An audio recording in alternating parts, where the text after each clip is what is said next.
இது மகிமை நேரம். கிறிஸ்துவுக்குள் மிகவும் பிரியமான மகிமை தொலைக்காட்சி நேயர்களை இந்த மகிமை நேரம் நிகழ்ச்சியின் மூலமாய் சந்திப்பதில் மிக்க மகிழ்ச்சி அடைகிறேன். பிரியமானவர்களே, இந்த நிகழ்ச்சி நிச்சயமாக நம்முடைய ஆவிக்குரிய வாழ்விற்கு பிரயோஜனமாக இருக்கும் என்று சொல்லி கர்த்தருக்குள் நான் விசுவாசிக்கிறேன். நிச்சயமாக இந்த வருடத்தின் இந்த புதிய ஆண்டிற்குள்ளாக பிரவேசிக்க முடியாத கர்த்தர் கிருபை செய்திருக்கிறார். உங்கள் ஒவ்வொருவருக்கும் இனிய புத்தாண்டின் நல்வாழ்த்துக்களை மகிழ்ச்சியோடு தெரிவித்துக் கொள்கிறேன். புதிய புதிய வாக்குத்தத்தங்களினால் கர்த்தர் நம்மை நிறைத்திருப்பார். வாக்குத்தத்தங்களினால் நம்மோடு கூட கர்த்தர் பேசி கொண்டிருப்பார். இந்த வாரத்திலும் கூட ஆண்டவர் நம்மோடு கூட பேசுகிறதான ஒரு வார்த்தை ஆதியாகமம் 31வது அதிகாரம் 3வது வசனம். கர்த்தர் யாக்கோபை நோக்கி, உன் பிதாக்களுடைய தேசத்திற்கும் உன் இனத்தாடத்திற்கும் நீ திரும்பி போ, நான் உன்னோடு கூட இருப்பேன் என்றார். நான் உன்னோட கூட இருப்பேன். ஆண்டவர் சொல்லுகிறதான ஒரு வார்த்தை, உன்னோடு கூட இருப்பேன். அப்ப இன்னைக்கு ஆண்டவர் நம்மோடு கூட இருந்து அவர் என்ன செய்ய போகிறார், நம்மோடு கூட இருந்து அவர் என்ன செய்ய போகிறார் என்று சொல்லி பார்க்குமானால், யாத்திராகமம் 6வது அதிகாரம் 29வது வசனம் சொல்லுகிறது, கர்த்தர் மோசையை நோக்கி, நான் கர்த்தர், நான் உன்னோட சொல்லுகிற எல்லா நீ எகிப்தின் ராஜாவாகிய பார்வோனுக்கு சொல் என்று சொல்லும் போது, அப்படி என்றால் என்ன புரிகிறது நமக்கு? ஆண்டவர் நம்மோடு கூட இருந்து நம்மோடு கூட பேசுகிறவராய் கூட காணப்படுகிறார். ஆண்டவர் இந்த வருஷத்துல சொல்லுகிறார், அதிகமாய் நான் உன்னோடு பேச போகிறேன், உன் கூட நான் இருக்கிறேன். இன்னைக்கு நாம் நேசிக்கிறவர்கள் நம்மோடு கூட இருக்கும்போது நாம் என்ன யோசிப்போம்? அவர்களோடு பேச வேண்டும் என்று சொல்லி யோசிப்போம். அவர்களும் நம்மோடு கூட பேச வேண்டும் என்று சொல்லி யோசிப்பார்கள் அல்லவா? அதே போலதான் ஆண்டவர் நம்மோடு கூட பேச விரும்புகிறார். இந்த வருஷத்தின் துவக்கத்துல ஆண்டவர் நம்ம கொடுக்கிறதான ஒரு வார்த்தை, நான் உன்னோடு கூட இருப்பேன், உன்னோடு கூட இருந்தேன், நான் அதிகமாய் உன்னோடு கூட பேசுவேன். எப்படி பேச போகிறார்? ஒருவேளை வார்த்தையின் மூலமாய் ஆண்டவர் பேசலாம், ஜபத்துல ஆண்டவர் நம்மோடு கூட பேசலாம், அவருடைய வார்த்தை பிரசங்கிக்கும் போது ஆண்டவர் நம்மோடு கூட பேசலாம், ஏதோ ஒரு குறுஞ்செய்தியின் மூலமாய் கர்த்தர் நம்மோடு கூட பேசலாம். அநேக காரியங்களுக்கு கர்த்தர் நம்மோடு கூட பேச இந்த வருஷத்துல அவர் சுத்தமா இருக்கிறார். என்ன ஒரு நல்ல ஒரு வாக்குத்தத்தம் அல்லவா? நான் உன்னோடு கூட பேசுவேன். இதற்காக பேச போகிறார். நம்முடைய வாழ்க்கையில் ஏதாவது தீர்மானங்கள் நாம் எடுக்க வேண்டுமா, இல்ல வழிகாட்டுதல்கள் நமக்கு வேண்டுமா, கவுன்சிலிங் இப்படிப்பட்டதான காரியங்கள் நமக்கு வேண்டுமா, இது எல்லாவற்றிற்கும் கர்த்தர் நம்மோடு பேச விரும்புகிறார். யாரை கொண்டாவது எதன் மூலமாவது கர்த்தர் பேச சித்தமா இருக்கிறார். பிரியமானவர்களே, இன்னைக்கு இதை கேட்க நாம் சித்தமா இருக்கிறோமா? அவர் பேசுவதை கேட்பதற்கு நாம் விருப்பம் கொண்டிருக்கிறோமா? ஆண்டவர் பேசுவதை கேட்பதற்கு நாம் செவி சாய்த்திருக்கிறோமா?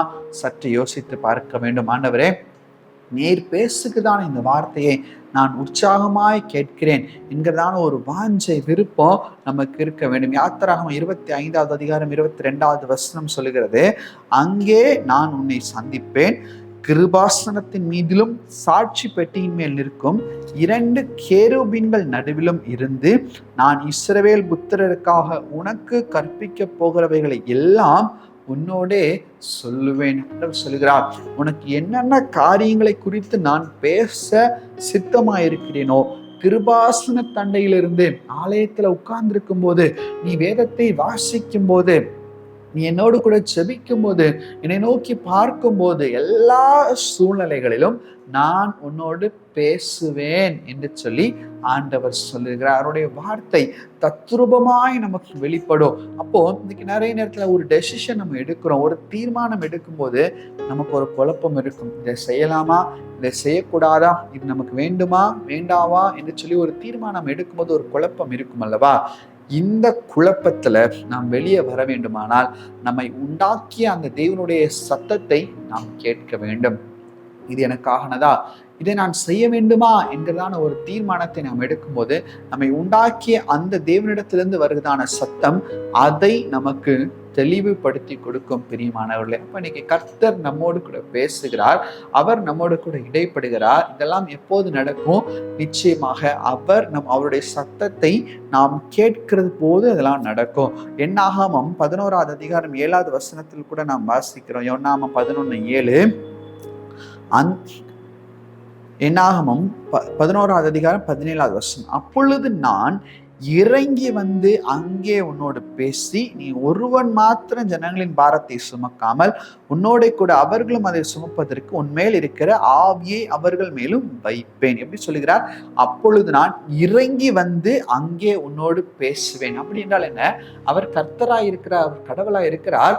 கடவுளுடைய ஸ்நானத்தில் இல்லாமல் ஒரு நல்ல நண்பரை போல, பரிசுத்த ஆவியானவருடைய துணை என்று சொன்னால் அது ஒரு நல்ல நண்பருடைய துணை. ஒரு நல்ல நண்பரை போல நம்மிடத்துல அவர் பேசுகிறார். நம்மளுடைய சூழலைக்கு தக்க இறங்கி வந்து எந்த சூழலை இருக்கிறதோ, ஒரு தாயை போல, ஒரு தகப்பனை போல, ஒரு நண்பனை போல, நமக்கு ஏற்ற சூழ்நிலையை போல ஆண்டவர் நம்மோடு கூட பேச விரும்புகிறார். பிரியமானவர்களே, நல்ல ஒரு அருமையான இந்த வருஷத்துல ஆண்டவர் ஒரு அருமையான வார்த்தையை நமக்கு கொடுத்திருக்கிறார். ஆண்டவர் நம்மோடு கூட பேச விரும்புகிறார். இன்னைக்கு ஆண்டவருடைய சத்தத்தை கேட்பதற்கு எத்தனை பேர் நாம் தயாராக இருக்கிறோம்? எத்தனை பேர் தயாரா இருக்கிறோம்? ஆண்டவரே, நீங்க என்னோடு பேசுங்க, உங்களுடைய சத்தத்தை நான் கேட்கிறேன், நீர் என்னோடு பேசும் என்று சொல்லும்போது நிச்சயமாக அவருடைய வார்த்தை நமக்கு இடைப்படுகிறதாய் கூட காணப்படுகிறது. என்னாகும் 22வது அதிகாரம் 35வது வசனத்துல நாம் வாசிக்கும் போது அவருடைய வார்த்தை இப்படியாக சொல்லுகிறது, கர்த்தருடைய தூதனானவர் பிழையாமை நோக்கி அந்த மனிதரோட கூட போ, நான் உன்னோட சொல்லும் வார்த்தையை மாத்திரம் நீ சொல்ல கடவா என்றார். அப்படியே பிழையாம் பாகாலின் பிரபுக்களோட கூட போனான். பாருங்க, ஆண்டவர் பிழையாமை கொண்டு பேசியிருக்கிறார். பிழையாமை கர்த்தர் பேச வைக்க வேண்டும் என்று சொன்னால் ஒரு கழுதையின் வாயை கர்த்தர் திறந்து பிழையாமை கர்த்தர் பேச வைத்தார். இதே போலதான் ஆண்டவர் யாரை கொண்டாவது, ஒருவேளை இது ஆண்டவர் என்னோடு தான் பேசுகிறாரா என்கிறதான ஒரு கலக்கம் வரும். அதில் ஆண்டவரத்துல ஒரு உறுதி கேட்பான், ஆண்டவரே இது என்னோடு தான் நீர் பேசுகிறீரா என்று சொல்லி உறுதியாய் நாம் கேட்கும் போது நிச்சயமாக அந்த வார்த்தைகளை கர்த்தர் நமக்கு உறுதிப்படுத்தி கொள்வார். நான் உன்னோடு கூட பேசுகிறேன். இது இவர் மூலமாக ஒரு சாதாரண மனிதராக இருக்கலாம், பெரிய பெரிய ஊழியக்காரர்கள் தான் பேசணும் என்றல்ல, ஒரு சாதாரண ஊழியக்காரன் மூலமாய் கூட நம்மோடு கூட பேச முடியும்.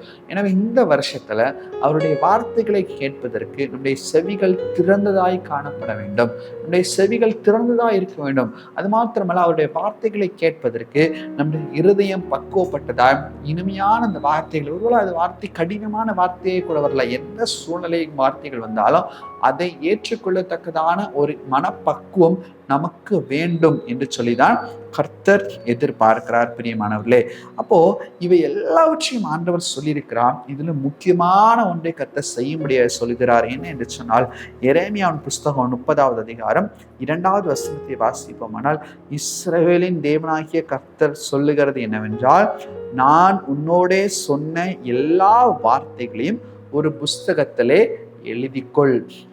எத்தனை பேருக்கு ப்ரேயர் டைரி வைத்திருக்கிறதான ஒரு அனுபவம் இருக்கிறது?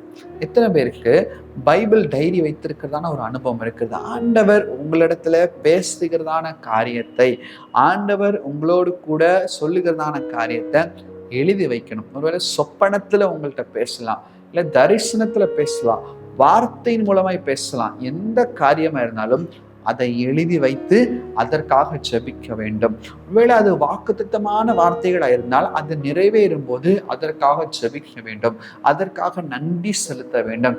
நிறைய நேரத்துல கர்த்தர் நிறைய காரியங்களை நம்மிடத்துல பேசுவார், நாம் என்ன செய்வோம்? மறந்து விடுகிறவர்களாய் கூட காணப்படும். அப்போ அந்த சம்பவம் நடக்கும்போது, அடடா, ஆண்டவர் இதை முன்னாடியே என்கிட்ட சொன்னாரே என்று சொல்லி நம்முடைய இருதயத்துல எனக்கு தோன்றும். இன்னைக்கு அப்படி இல்லாதபடிக்கு ஆண்டவர் சொல்கிறார், இந்த வருஷத்துல அருமையான சகோதரனே, அருமையான சகோதரியே, வாலிப தங்கச்சி, வாலிப தம்பி, உங்களை பார்த்து ஆண்டவர் சொல்லுகிறார், ஆண்டவர் தேசத்தின் காரியங்களை உங்களுக்கு வெளிப்படுத்த போகிறார், உங்கள் வாழ்க்கையின் காரியங்களை உங்களுக்கு வெளிப்படுத்த போகிறார். ராஜாக்களுக்கு முன்பாக பேசத்தக்கதான உங்களுடைய வார்த்தைகளை ஆண்டவர் உங்களுக்கு வெளிப்படுத்த போகிறார். அவை எல்லாவற்றையும் மறந்து விடாதபடிக்கு அவைகளை தெளிவாக நீங்கள் ஒரு புஸ்தகத்திலே எழுதி வைக்கும்படியாய் ஆண்டவர் உங்களுக்கு தீர்க்க தரிசன வரத்தை கொடுக்கும் போதே அதை சரியாக பயன்படுத்தும்படியாய் ஆண்டவர் அழைக்கிறார். எனவே எழுதி வைங்க. இன்னைக்கு இப்போ ஒரு ப்ரேயர் டைரி வாங்கி வைங்க, ஒரு சின்ன நோட் வாங்கி வைங்க, டேட் போட்டு ஆண்டவர் உங்களோடு பேசின வார்த்தையை எழுதுங்க, வசனத்தை எழுதுங்க, சொப்பனத்தை எழுதுங்க, எல்லாவற்றையும் எழுதுங்க. ஒருவேளை ஊழியக்காரன் மூலமா ஆண்டவர் ஏதாவது காரியத்தை பேசியிருப்பாங்க, எழுதுங்க.